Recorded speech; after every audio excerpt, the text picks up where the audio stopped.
Good morning, everyone. I hope you had a good time last night. Good. Tonight we should have a very interesting evening as well. Okay, we're going to get started.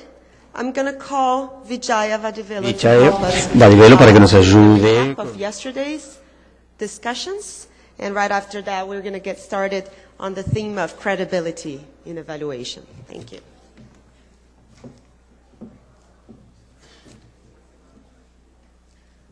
Good morning, everyone. Maybe we'll give a minute for people to settle down.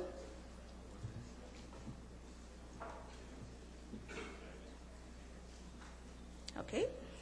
As we move into the second day of the conference to deliberate on another important topic of credibility in evaluations and evaluation functions, I'll very quickly recap a few points of yesterday's deliberation.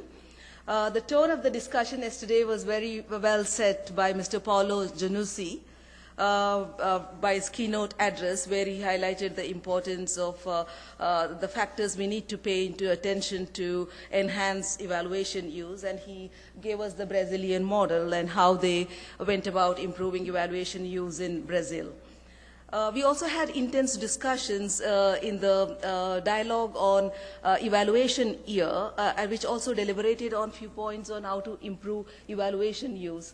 And we had 3 solution forums which discussed on evaluation capacities, ensuring evaluation systems, and incentives for evaluation use. And I will try to summarize some of the points, the key points which came up in these discussions. I must tell before I proceed that the diversity of participants from different stakeholder groups enriched the discussion as well as the perspectives that were brought in. And the experience shared by at least 3/4 of the 60 participant countries in these deliberations is a very important thing to take note of while we recap the key discussion points. I would like to begin by saying that the discussions reaffirmed what we already know, that in addition to appropriate and high-quality analysis, evaluation use depends on a number of factors. It was pointed that we need to make an evaluation useful. We need the diverse needs of primary stakeholders should be taken into considerations. We need to pay attention to their expectations from evaluation and also take into consideration the critical needs and the timing in which the evaluation inputs should be provided. We were also reminded that the policy making and programming decisions are more complicated than simply taking findings of evaluation into account. Also, program contents considerably influence use, but if sufficient measures are not taken to ensure evaluation use, even the high-quality evaluations and most sophisticated evaluations may fall on the wayside. So there has to be mechanisms within this intense political context. In most sessions, it was acknowledged that evaluations are political, and evaluations findings must compete for attention, even in least complex program and policy settings. The task of the evaluation departments in the government is about whose attention to secure. Well, this is easier said than done, because balancing different diverse stakeholder needs puts certain demands on the scope of the evaluation and nature and content of the evaluation reports. I'm sure you all remember that it was emphasized in most of the sessions that it is important to provide pertinent information, and overload of information may deter evaluation use. A legitimate criticism which came about was which deserves our attention is the quality of the evaluations, which has linkages to whether it will be used or not. These criticisms come from the program implementers particularly, that many evaluations are so poorly conducted that they cannot be used. The response to this criticism must be providing evidence-based findings. It cannot be emphasized enough that minimizing evaluations flaws is very critical to enhancing evaluation use. And key to this is promoting and strengthening national data systems and performance monitoring data that are linked to national policy frameworks and large government programs. Non-use of evaluation was another topic that kept many forum discussions engaged. Since many participants were of the view that to improve evaluation use, a carrot approach should be followed, and there should be more emphasis on learning. There was also equally another view that there should be a balanced approach followed, and there should be a balance of carrot and stick approach, and the evaluation findings should be taken forward, and the focus should be on taking forward the evaluation findings, and the incentives is not the only option. So there were examples that were pointed out in having a balanced approach of carrot and stick. And it was also pointed that accountability and learning should be given equal importance, and it should not be either or approach. A related issue that came up was the importance of management response in evaluations. Although it's done in organizations, most governments do not practice this. There were some examples that were shared in the discussions yesterday.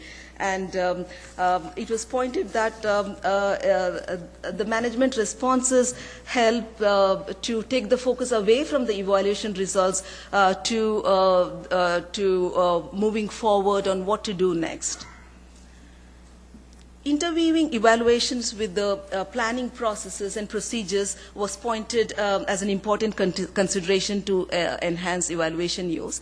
There was also other examples where it was pointed that large program evaluations are important than having an evaluation framework for the national policy structures. So, the participants discussed the positive and negative aspects of these both the approaches. One of the issues that came up was that mandatory requirement of evaluation of large government programs may be a positive alternative to get instead of getting lost in complex evaluation structures for the policy frameworks. The larger message was also it's useful to prioritize evaluation instead of thinking of evaluating everything. Stakeholder involvement was as we all know, is a key mainstreamed concept in evaluation, and this was evident in all the discussions we had yesterday. Including multiple diverse stakeholders was seen as very important in ensuring evaluation use. The more involved the stakeholder becomes with the evaluation, the more targeted the results are, and thus more and the likelihood that the evaluations will be used. There was also a word of caution that the evaluation should identify the primary stakeholders, and serving everyone needs of information may often result in evaluations becoming less effective and may end up serving no one. So there was a need for a balanced approach. A large amount of the time was spent on strengthening national evaluation capacities for evaluation, which is a larger issue related to the evaluation use. We have several perspectives on this, on how to go about strengthening the national capacities, and that more focus is needed on this subject of having a more structured approach to strengthening national evaluation capacities. And lastly, in each session, there was discussion on building and strengthening partnerships for promoting evaluation culture and use, and the role and the important role the CSOs and the OPS play in this regard was highlighted in several discussions, and we should not lose focus of that. I'll now share some solutions and practices that were brought in the discussion forums. There were some interesting practices that the participants here shared. I'm just giving a few examples because we have several, and we'll share the detailed notes with you after analyzing and preparing the notes. It was shared by Indonesia and Malaysia that they use the evaluation traffic lights, and which indicated at what level they were, whether they're red, green, or orange or red. That was many participants found that interesting. Kenya had a mechanism to involve civil society organization in the evaluation process, and they're moving forward on that. We also heard South Africa sharing the practice of thank you, Anna. We also had South Africa sharing the practice of management responses, which is institutionalized in South Africa. There were also certain concrete proposals that came up. One of the proposals was countries that have young M&E mechanisms to collectively develop roadmaps prior to establishing legislations and policies. Particularly, this came up very strongly among the Caribbean countries, and I'm sure other countries would also be interested in joining such a group. The other one was establishing a joint peer review system among professional associations of evaluators. The third one was setting up a mentoring program for evaluators and users of evaluations to advance evidence-informed decision-making. We also had some proposals coming from the eval partners, and this includes support the organization of joint international, regional, national events to get prepared to celebrate the evaluation year in 2015, including to strengthen the demand and use of evaluation, support to the development and endorsement of national evaluation policies, support the creation and strengthening of parliamentarians forum for development evaluation in different regions, facilitate partnerships and cooperation between governments, OPS, and parliamentarians and private sector to strengthen the demand and use of evaluation in policy making. Thank you, colleague. I'm sure I would have missed some points, but excuse me, because of the shortage of time, we could not go into details of each forum discussions.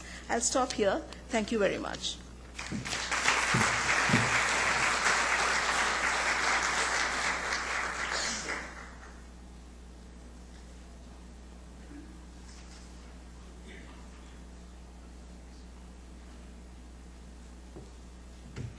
Good morning. Bon dia.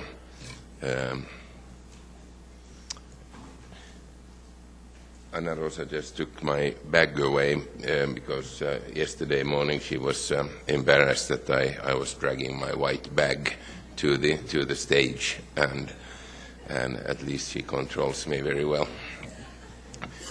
But she's controlling the whole meeting anyway.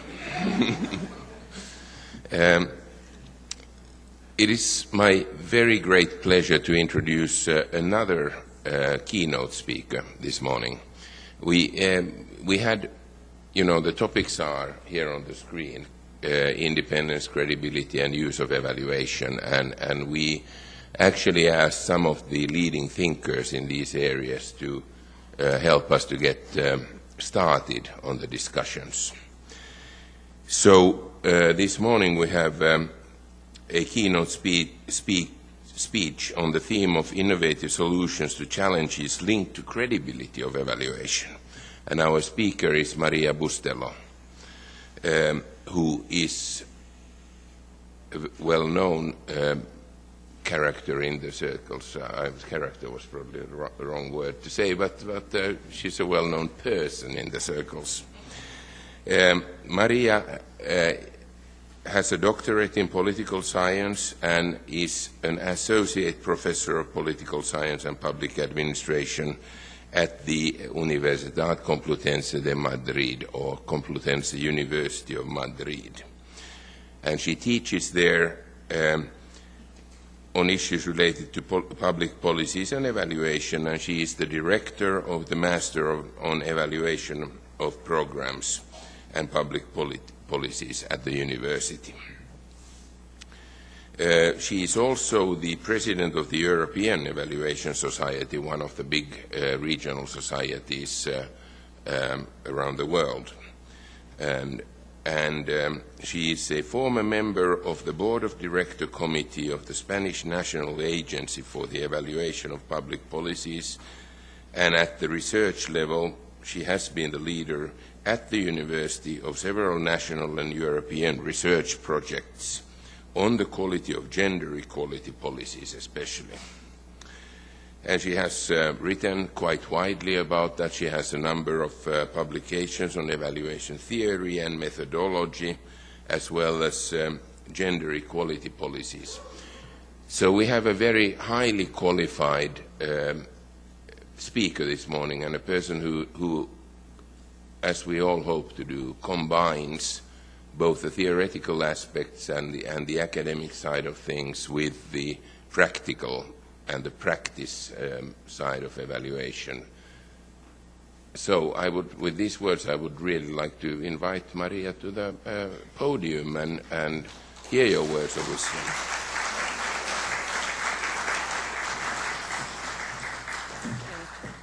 you so much. Okay, thank you. Thank you so much, Juha, for your introduction. It was really, really nice.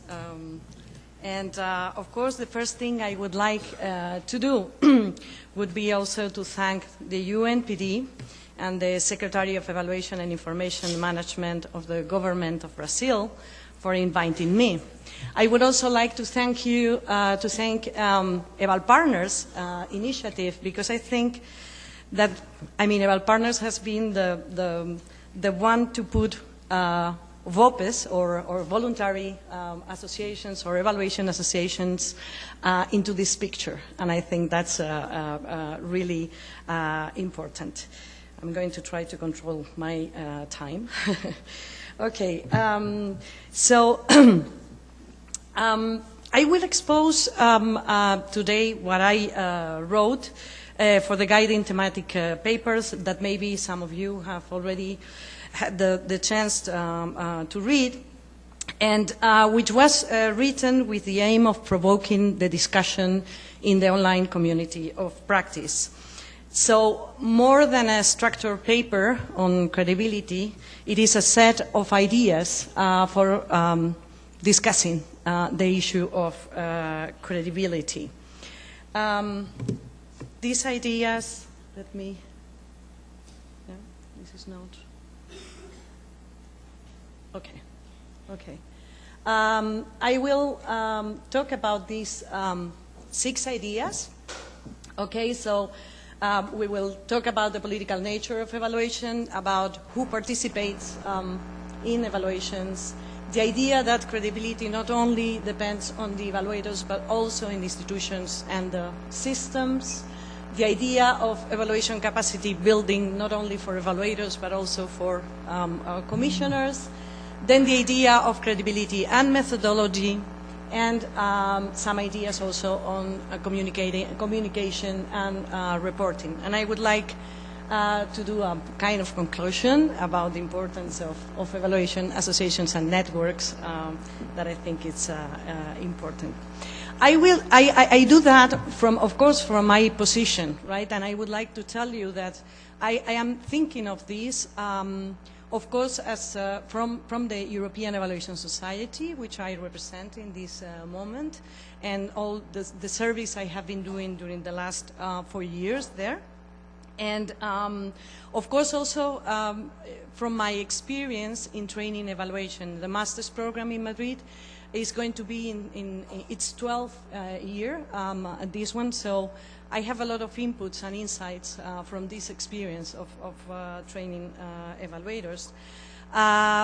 But also, there has been some things going on in the evaluation, in the European Evaluation Society that we will be working thanks to the Innovation Challenge in Eval Partners, and so we will be working with the parliamentarian forums of South Asia, that we had them there, and the Pakistani network on evaluation in this kind of parliamentarian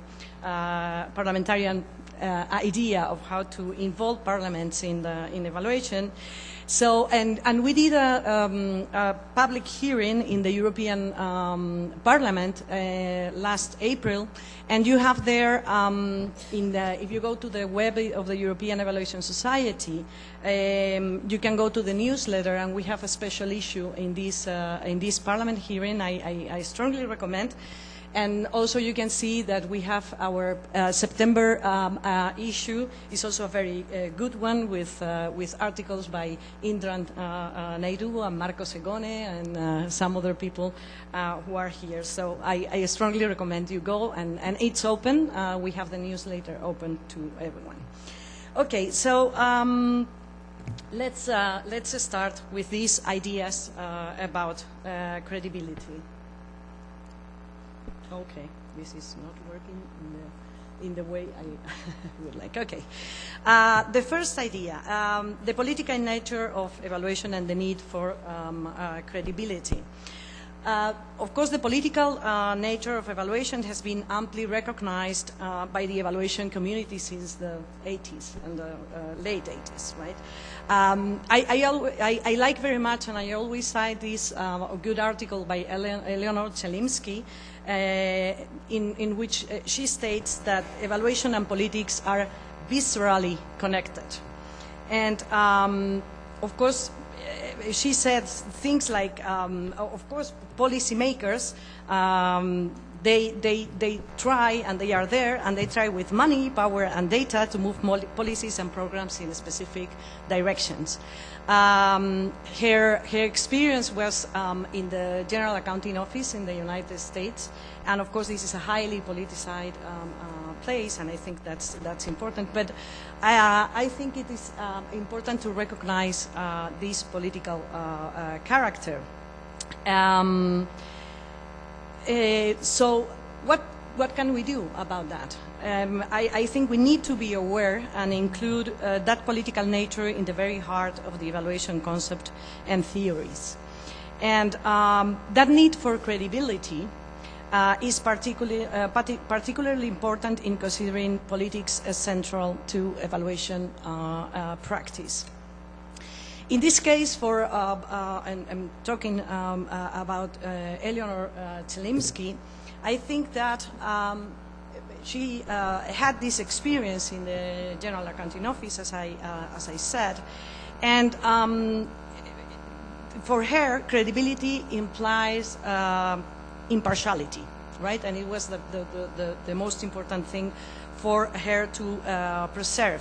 And it was often preserved, for example, by correcting possible perceptions of an evaluator's bias by hiring the opposite bias in the same evaluation team. So if she has an evaluation on a bilingual education, which was really polemic in the United States, she usually tried to put in the evaluation team someone known as pro-bilingual education and someone con bilingual education.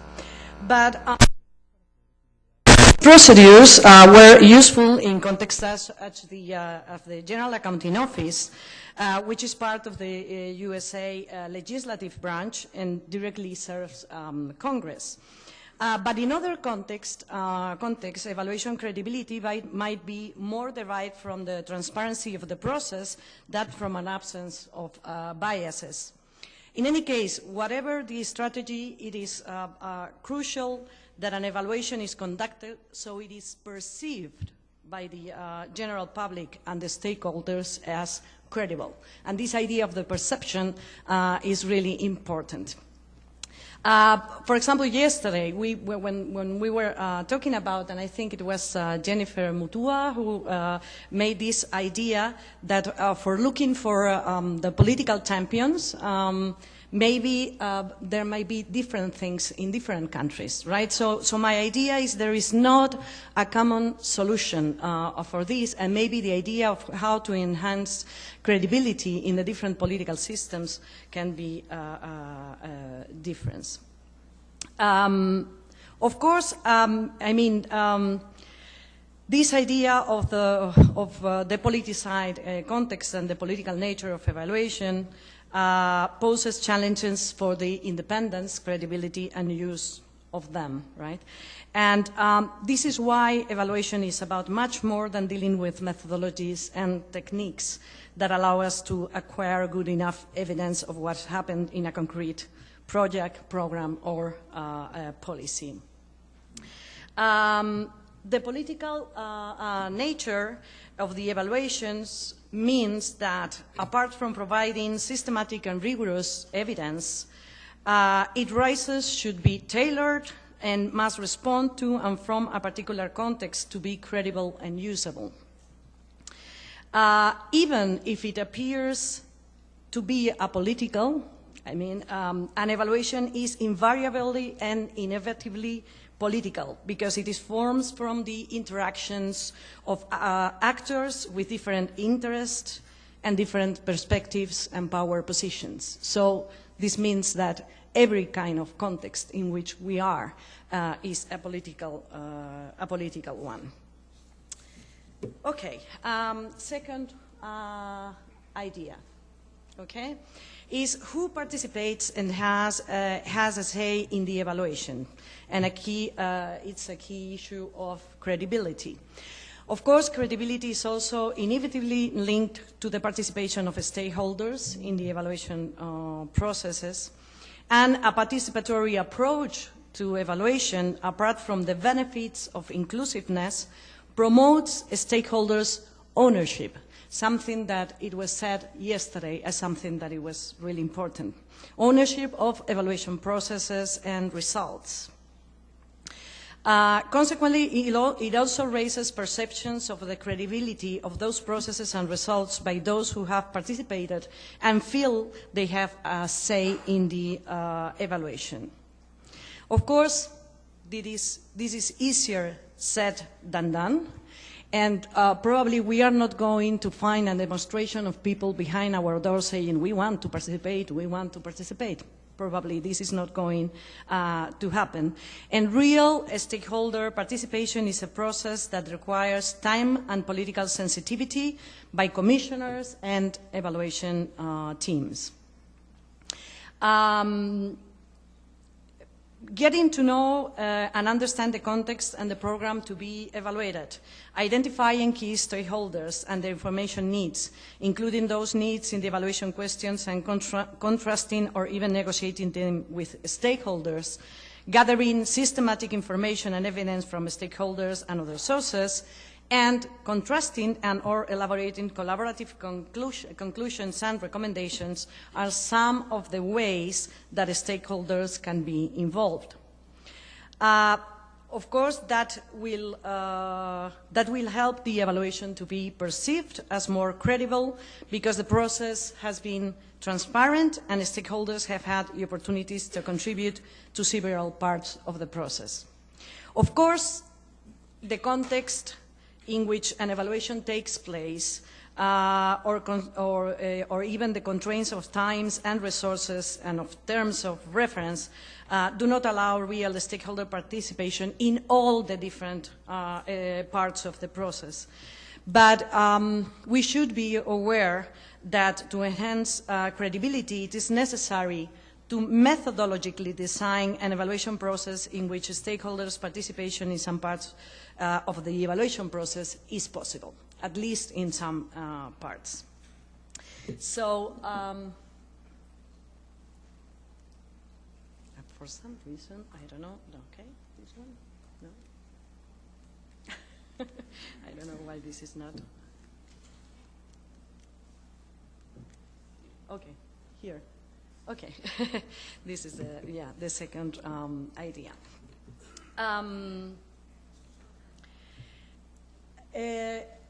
Of course, there is so far we have talked, as we can say, something like at the methodological rationale for involving stakeholders in evaluation, right? I mean, I would like to say like this. But there are other issues regarding this stakeholder participation that go beyond this rather utilitarian or more utilitarian or pragmatic perspective that are also crucial for evaluation credibility, and that they are more political in a sense. This is the idea that without a genuine intention to maximize participation, we might be favoring those that hold the levers of power. I mean, we have that, and I always say that people working in gender inequalities, we know a lot about this because we have been working with this kind of structural and systemic inequalities. So this recognition of structural and systemic inequalities really means that if we have an imbalanced power and inequalities are there and we do not do something, especially for trying to work with those inequalities, we will be maintaining those inequalities. I mean, it's not only a matter of not provoking or not helping or supporting those inequalities, but it's the matter of trying to do something, because if we do not do something, or we try not to make visible those differences and unbalancing powers, or we try just to not to look at them, we are just going to maintain and reproduce those inequalities. So this is important for thinking about how we can involve stakeholders in evaluation. There are many. The idea is that we should do these deliberative efforts to level the playing field by allowing the weakest to have a voice in the evaluation process. And there are some models and approaches which specifically talk about that, like, for example, the deliberative democratic evaluation model by Ernie House and other things. I mean, evaluation from a gender perspective and gender equity and all those things. Of course, we need to... I really have a problem with this. Okay. Of course, this is not simple and not straightforward. And we have that new forms of policy making and new instruments are necessary to deal with new and complex public problems and policy challenges locally as well as nationally, regionally, and globally. Such complexities increase the scope of democratic participation and a number of stakeholder interactions. Also, governments have moved or are moving from a centralized and hierarchical top-down form of government to a form of governance that involves multiple decentralized and contested types of public and private actors. This is a complex, situation, and to be credible in this changing environment, evaluation practice and theory cannot ignore new realities and offer simple evaluative designs for complex situations and interventions. So we have to be really aware of those complexities. Another important perspective that I would like to say, and that we talked very much about it in the European Parliament hearing last April, is the idea to think about credibility and stakeholder participation from a citizenship perspective. In democracy, and this was something said by Tarja Kronbeck, the European parliamentarian who was in that European Parliament hearing, she said that evaluation can be a tool for the empowerment of citizens. And of course, at the same time, citizens must be able to trust institutions for evaluation to play a role. And in some countries and in some regions, we have a problem with that, right? So we need also to try to build this trust in the institutions. But in any case, my idea is that if an evaluation is planned, implemented, and used properly from a citizen's perspective, it should also help to recover and build institutional trust. Okay, let's go to the next idea, okay? That is the idea that evaluators do not play a lone role in evaluation, so the credibility not only depends on the quality and independence of the evaluators, but also on the institutions and the systems where the evaluations are conceived, planned, and managed. Evaluators are hired by commissioners who establish terms of reference, and clients who normally have a say on how the evaluation is conceived and performed, and they should have a say, right? But also commissioners and clients do not operate alone either, right? They play a role in organizations which have a purpose, a way of working, and sometimes strategic aims or even evaluation policies in their work. Evaluations might be conducted using established evaluation systems or processes, for example, or ways of developing terms of references or finding and hiring evaluators. So we really have this idea. However, in the evaluation community, and in this sense I would like to put on my hat of the European Evaluation Society, we have had this tendency to think sometimes exclusively from the evaluator's point of view. I mean, you have there all the codes and guidelines and everything that most of them, they talk from the evaluators, individual evaluators' point of view. I mean, there are some exceptions. For example, the UK Evaluation Society's guidelines for good practice in evaluation, that they develop these guidelines for evaluators and then for commissioners and then for participants, and it's really important. But normally we are thinking more about the need for enhancing individual capacities on the evaluators. So we have thought more about what evaluators can do to engage, to enhance this evaluation credibility, but less on how institutions and commissioners should promote credibility. What can be done? Okay, I would say,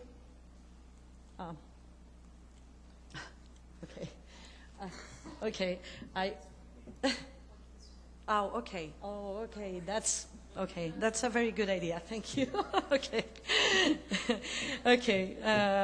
In any case, I mean, the instruments and mechanisms for implementing a clear evaluation policy, that it would be probably the good way to go in institutions, may vary greatly and will depend on the characteristics of the political system and general context and culture of each country.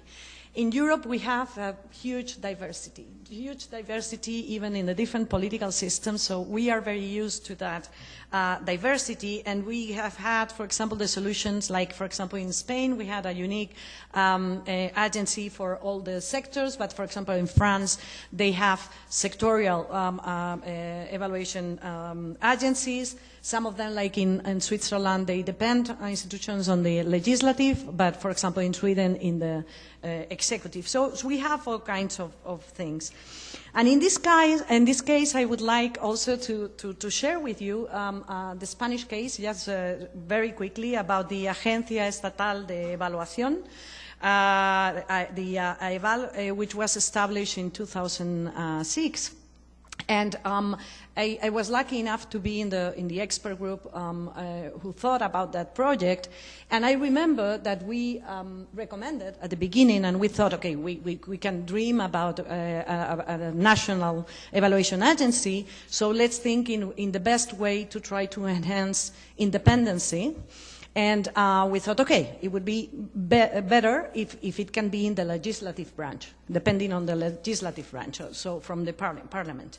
Of course, we already knew that it was very difficult in the Spanish political system to propose that, because this would have meant a change in the constitution, right? And so that was the way. So at the end, we decided, okay, let's propose to be in the executive, but then with the time and thinking about a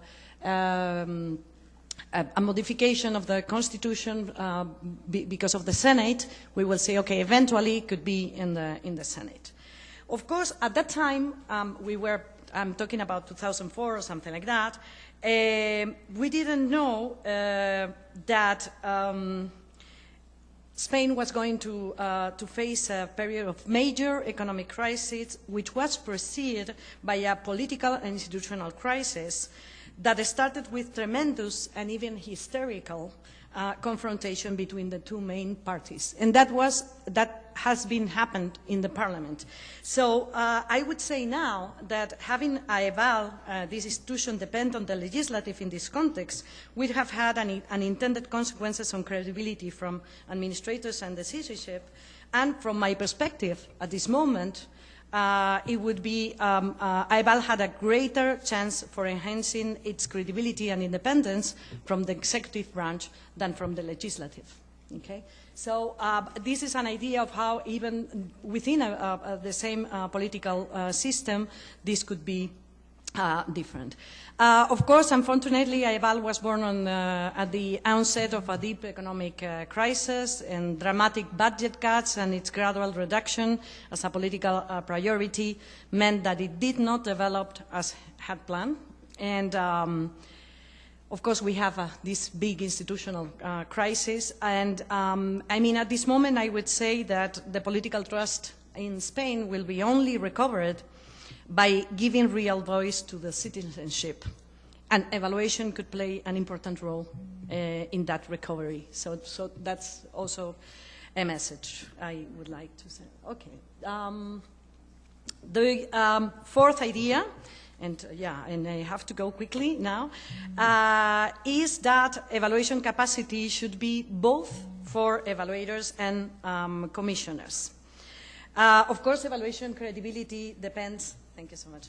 Depends on a large extent on the expertise of the evaluators, but also on the commissioners.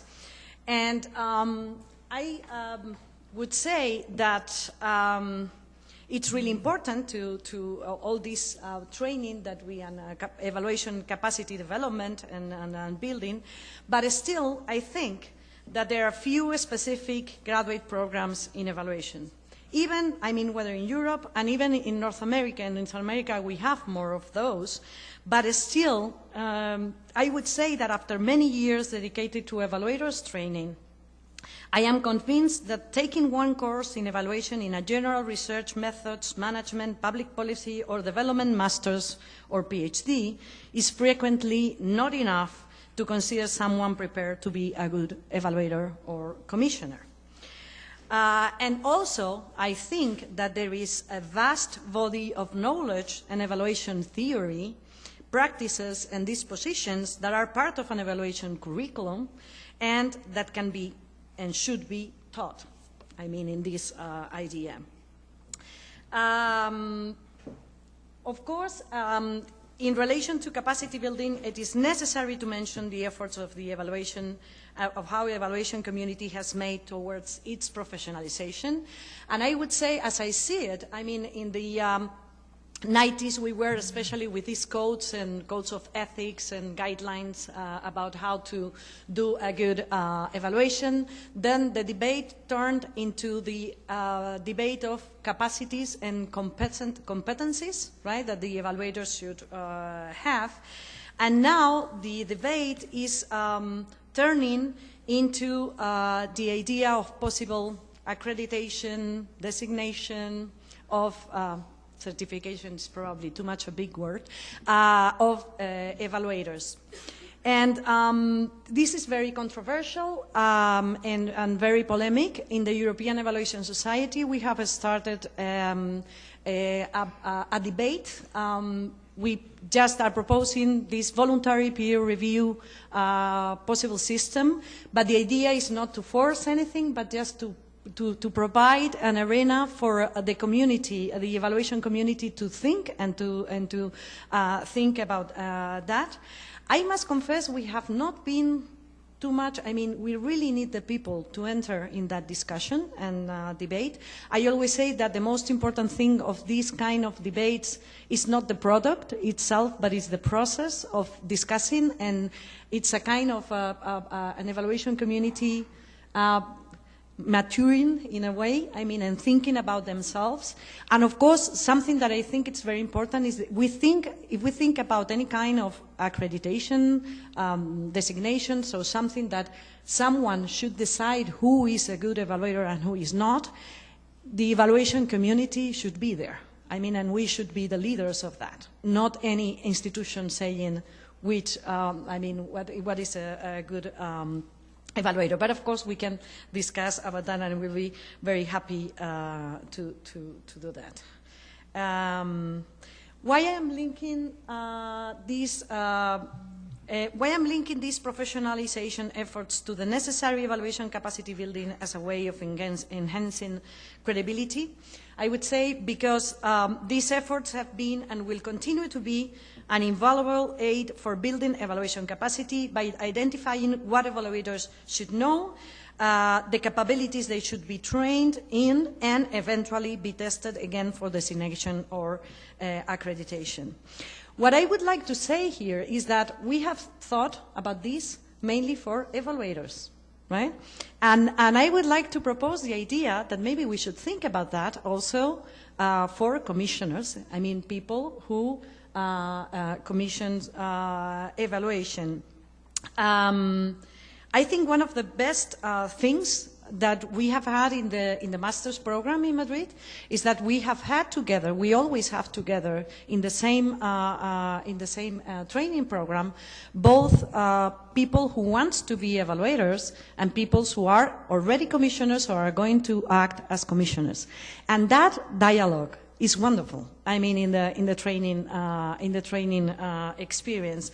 And I always say that an indicator of the consolidation of the evaluation function around the world is that we have commissioners wanting to be trained and wanted to learn about evaluation. And I think that's one of the best things. So let's think about that in a more ample way and from different perspectives. So, okay, so this is the fifth idea, okay? That is the idea of the credibility and methodology, what counts as credible evidence and for whom, right? Of course, evaluation credibility is related to the data that should be gathered empirically and to answer evaluation questions, but it is also linked to the methodological perspective or how empirical evidence is gathered and analyzed. It is related to methods, for example, questionnaires and interviews, but also to methodology, for example, case studies, surveys, or experiments. But it is also related to a more philosophical question of social inquiry about the nature of reality, about what constitutes knowledge and how it is created.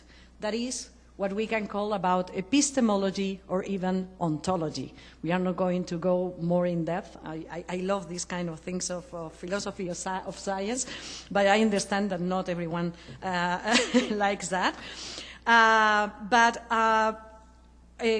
What is considered credible evidence is clearly mediated by key philosophy of science notions, such as the concept of paradigm, right? So it depends on how we think, what we think is the nature of reality, how we can research on that, how we can take, I mean, this is really important. And of course, this goes quite beyond the methodology used, right?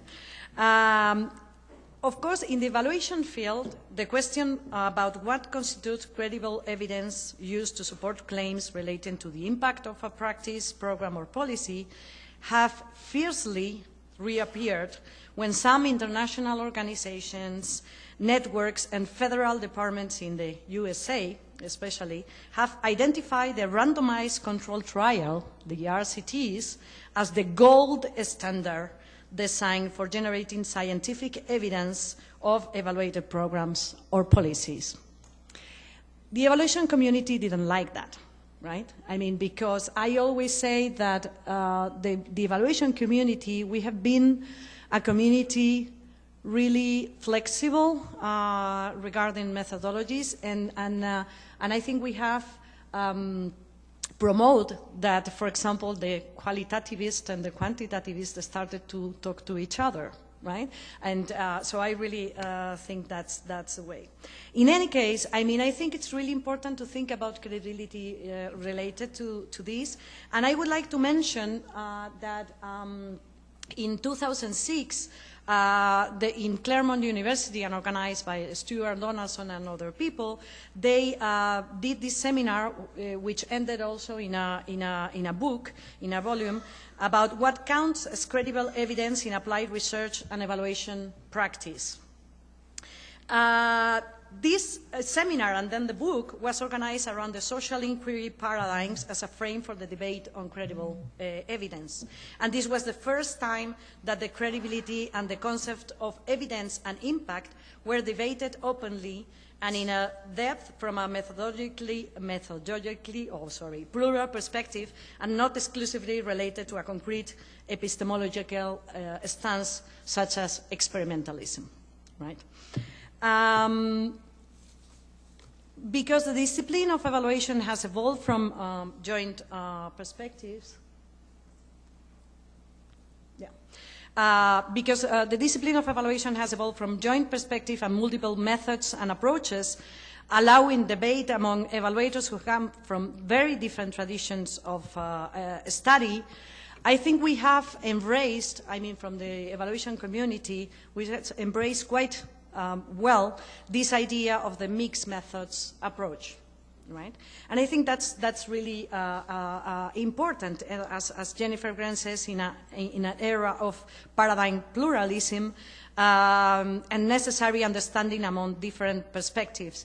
And of course, these mixed methods, it's also important to think about credibility. And we have a very new volume in the New Directions of Evaluation by Donna Mertens, Charlene Hesse-Bieber.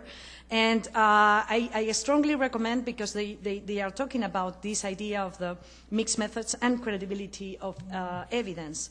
And of course, in this, this is important to say that the mixed methods approach claims that this mixed usage should not only function at the method level, but also at the methodological and the epistemological level. And this volume, what says, it puts forward the need to be conscious and explicit about such theoretical perspectives and assumptions. Let me quote Jennifer Green, because she has Jennifer Green here, and she says that mixed methods evaluators should be explicit about the paradigmatic assumptions that frame and guide their work. And careful explication of just what is being mixed in a mixed methods study contributes to the subsequent warrant for and thus credibility of results. For her, it is a critical responsibility of the inquirer to make explicit assumptions such as the nature of the social world, what counts as warranted knowledge, defensible methodology, and the role of social inquiry in society. They should also justify the values they invoke, for example, values of distance or engagement, inclusion, objectivity, generalizability, contextuality, social action, and so forth. This is particularly important in evaluation context because they are very saturated with values. In sum, what we can say, and I would say I will be strong on this, I want to provoke a little bit. In my opinion, we should insist that this transparency is exercised not only by mixed methods evaluators, but by all evaluators. For the sake of credibility, I believe that classical or dominant understandings, such as experimentalism, should not be taken for granted, and the paradigmatic and methodological choice that drive those perspectives should also be explained and made explicit, not only the ones on mixed methods. As I understand, and I think this comes also from the gender study, there cannot be one perspective that is the norm and then alternative perspective. If we talk about alternative perspective, it's because we are giving this idea of a norm to one of the experiments. Even in the volume of the Claremont University by Stuart Donald and Tina Christie, the different understandings are divided in experimental and non-experimental. Okay? If you define non-experimental as something that is because we are understanding that the experimental is the norm. And I think it's the responsibility of the evaluation community to think in a more ample way and really give this idea of more equal balance between the different methods. And of course I'm saying, I am the first one, I love numbers, I love doing experiments as much as I want, when I can, and for me numbers say many things. But of course, I mean, we should be fair, okay? We should be fair, I think, with the different methodological things. Okay, just let me, with the last idea. Very quickly, of course, credibility also deals with communication and reporting, because they are key issues for credibility too. And I would like to mention these three key issues, that it would be the issue of transparency and what should be made explicit in our report, a need for a fluid communication with stakeholders during the evaluation process, and the accessibility of evaluation results. Very quickly, the first idea, if an evaluation is to be credible, it must be transparent and state the political and institutional context in which it took place. It should also consider and include in the evaluation report what we were saying before, paradigmatic, methodological, and values-related issues. The second idea, fluid communication with commissioners and stakeholders during the evaluation process is known to promote better use of evaluation results. But fluid communication is also important in enhancing the credibility of the evaluation process and the evidence resulting from it. If commissioners and stakeholders have regular and transparent feedback during the evaluation process, this results in a higher probability of perceived credibility by them. And I think that's also important. And the third idea, and I think this is really important also, it's and a key issue, is the accessibility of evaluation reports. The evaluation process might have been well designed, the evaluation might have been conducted honestly and transparently, but if the final report is not accessible to the public, it will be almost impossible to be perceived as credible by those without access to it. The ease of access to information through the internet has vastly improved openness, and I think that's really important, but it also challenges the cases in which there is no immediate access to evaluation reports. So this is a challenge also. Okay, and then for just finalizing, what I think is an important concluding remark is that on this issue of credibility, the importance of evaluation associations and networks. I think we have a lot to say here, okay? And I would say from very local initiatives, and I just put this, I mean, as an example, in the master's program in Madrid, for example, it has been created an Evalumni association, so it's an association of alumni of these masters. They are doing great things. And the people in this academic course, they propose also this after eval, that it was to join for networking among them. So it was a very nice initiative. But I would say from local initiatives to national and regional societies and to international movements such as Eval Partners. We have a lot to say on what should be considered credible and we have the responsibility for enhancing credibility in our respective context. Thank you very much, and thank you for your time.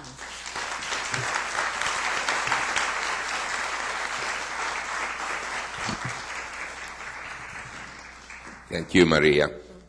Super. This was great. And my challenge is now to check myself and not start commenting on everything and let the floor to do that. But at the risk of failing, I will have to say that, you know, you highlighted so many important things, and also from the point of view, like I said in the beginning, of combining the academic debate with the practice, actually. And of course, we think about things like impartiality and transparency and so forth, and empowerment in our practice. But I found that your discussion, which you could have gone on for much longer, but maybe not in this forum, on the epistemology and the oncology of the nature of knowledge in general, and the debate about experimental and non-experimental designs is fascinating, and it comes to the heart of how we do evaluations.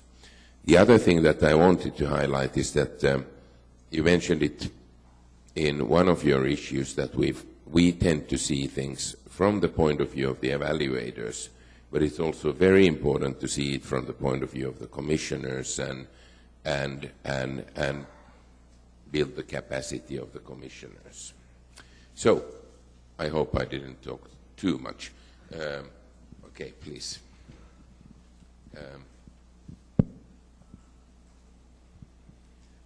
Thank you very much, Maria. That was extremely interesting.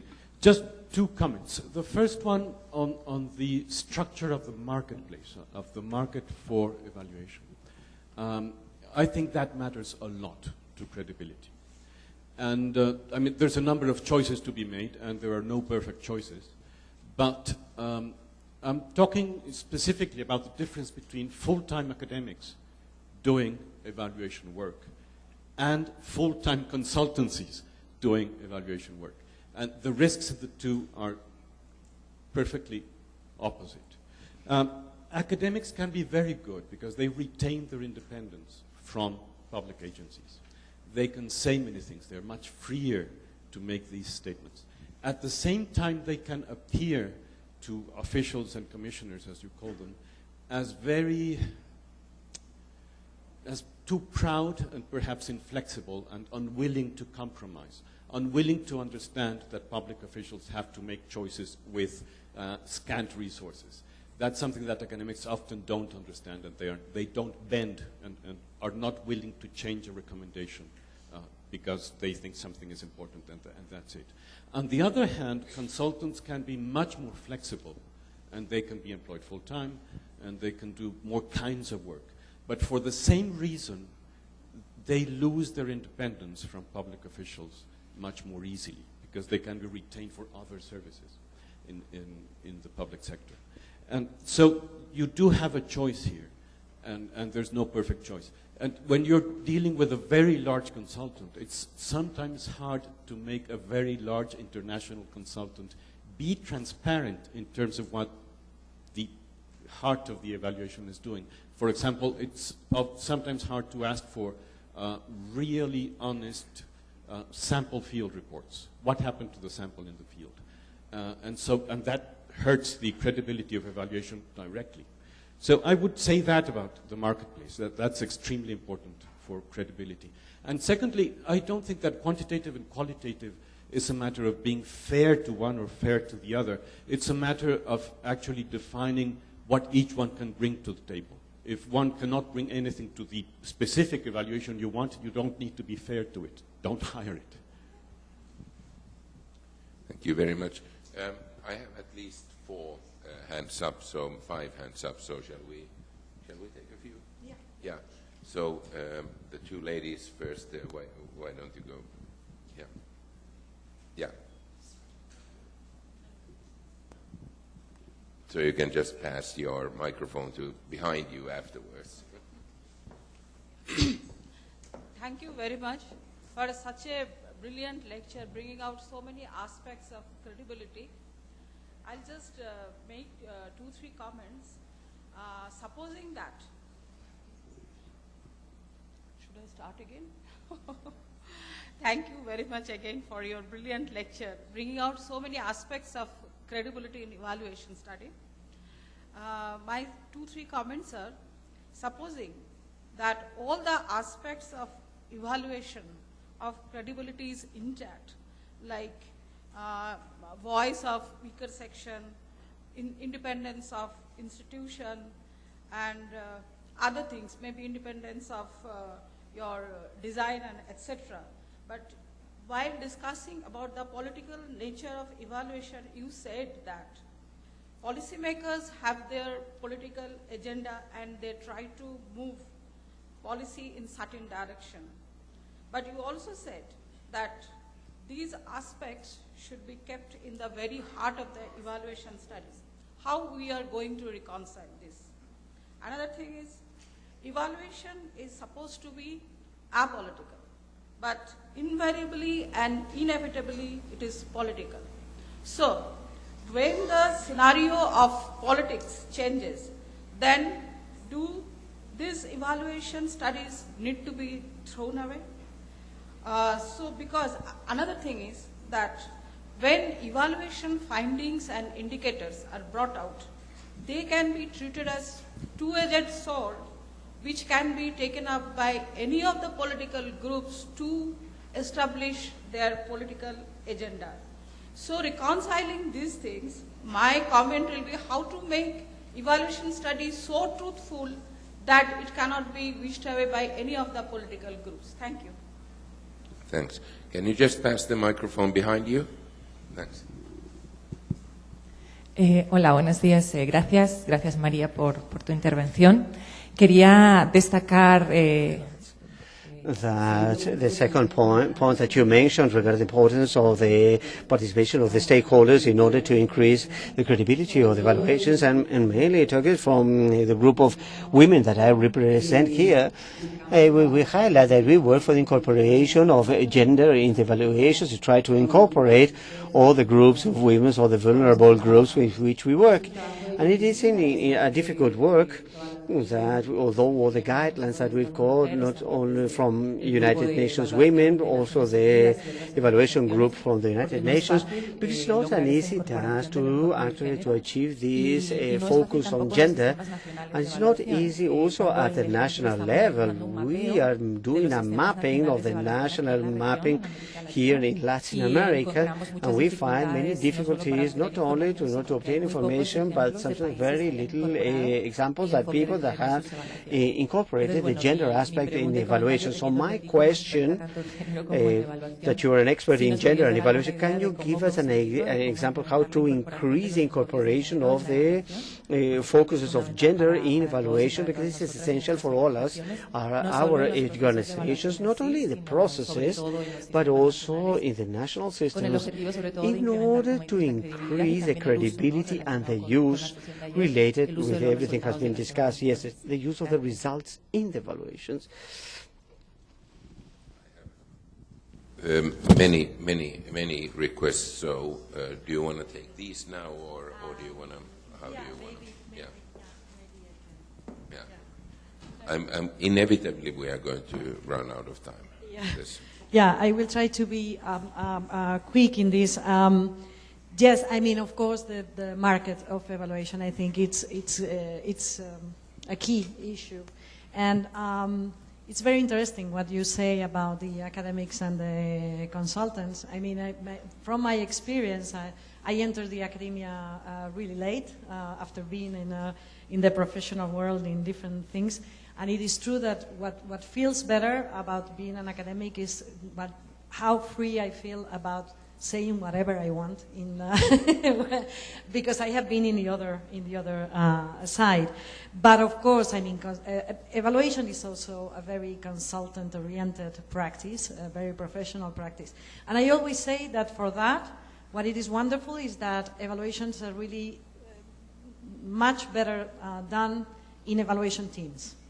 And the composition of evaluation teams gives a lot of possibilities of mixing and having a good, I mean, that's, I would say, but of course this is really, and about being fair about the methodology, of course, I mean, this is, the idea of being fair is just because lately there has been this idea of a gold standard methodology, so this idea that as far as we can, we should do this, that is the best. And if we cannot do, then we'll use other methodologies. I think that's what I was trying to say. And of course, I mean, being political and recognizing the political nature of evaluation is a very difficult issue to do. But I would say that if we decide of not recognizing that, probably is when we will be more manipulated or probably manipulating more. So that's something that we should include, and the evaluation teams should be really aware of how to deal in this political context and how to try to be as impartial as they can. But sometimes it is really difficult, and we will be caught in political situations that we will need to deal with them. Both I would say, both commissioners and evaluators. So I think that's important to talk about that, to try to see how we can deal with that. And of course, Laura, I completely agree with you of the need of incorporating the gender perspective in evaluation, and what we can do. I think we are doing a lot of things, and I see now, and I can feel a kind of support towards gender issues, and not only gender. We should also think about intersectionality and how to deal with other inequalities, and I hope that we will be creating this critical mass that we were saying. But of course, the first thing is a commitment, and I think we already have a lot of commitments, and of course, UN Women is doing a lot of work towards that. So please keep on working in this side. Thanks very much. It's about 3 minutes ago I received the 5-minute mark from my tough timekeepers. I will give the floor to 2 more people who were the first ones to raise their hands. From Morocco first, and then Jody from American Evaluation Association. Please go ahead.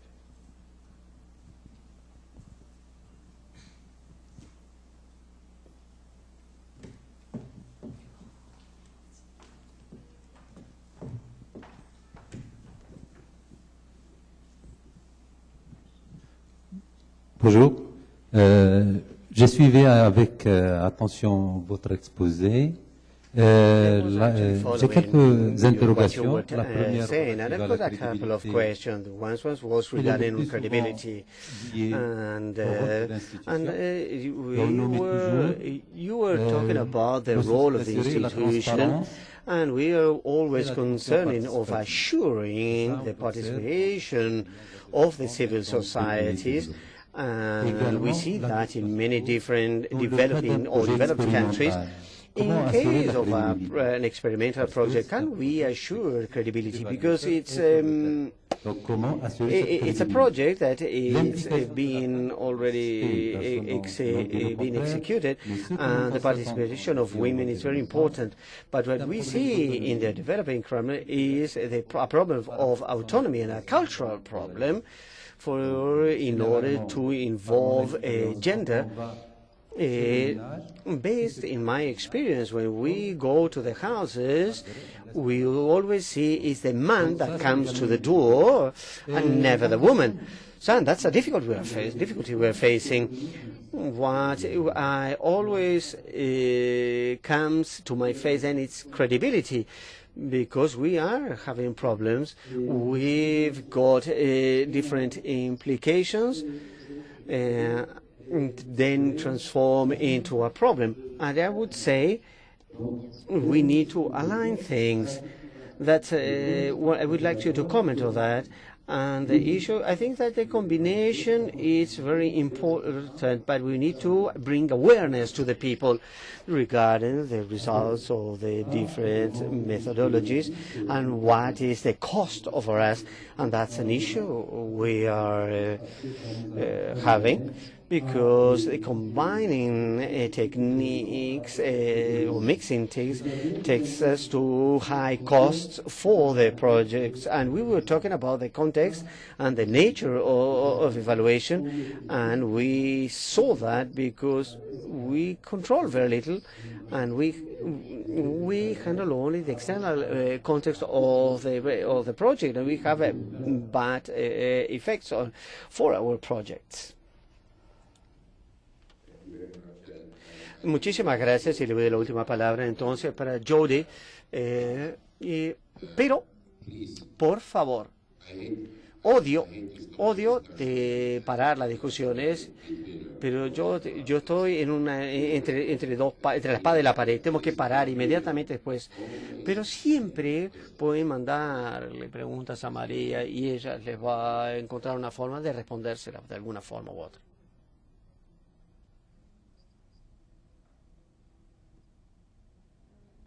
Bueno, podría ser entonces, no creo que estamos sin tiempo, no sé.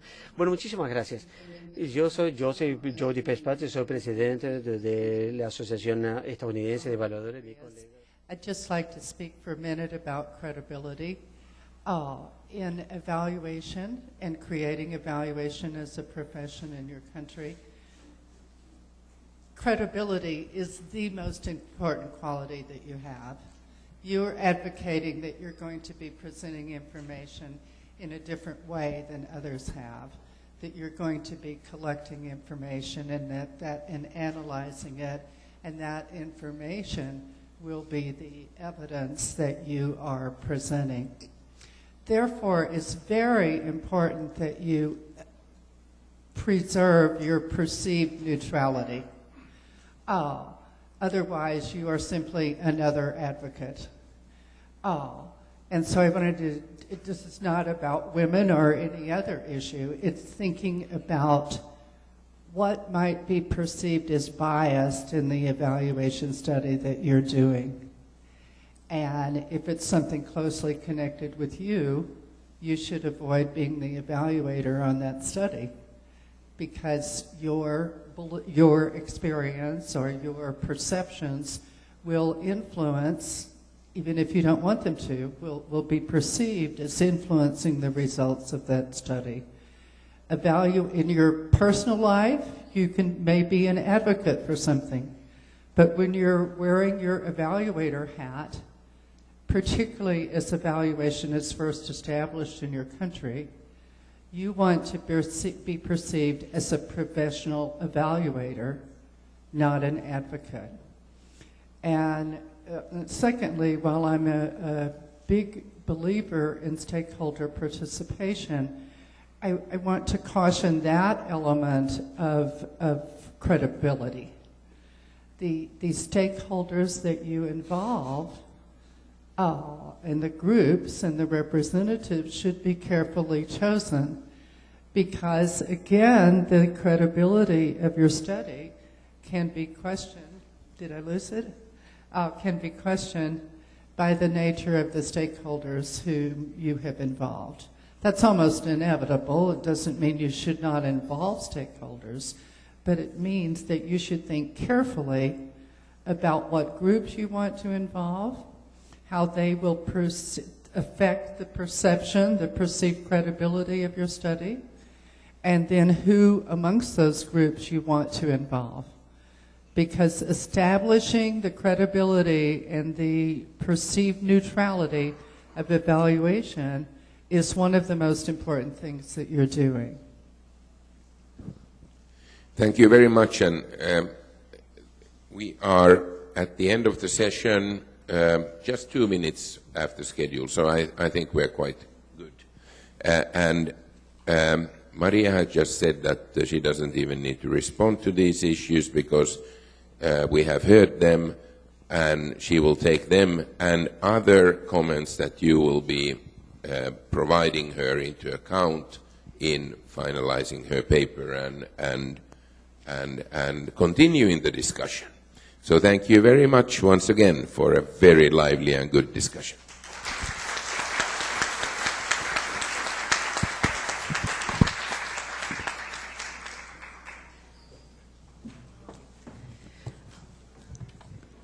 Please, just a quick note.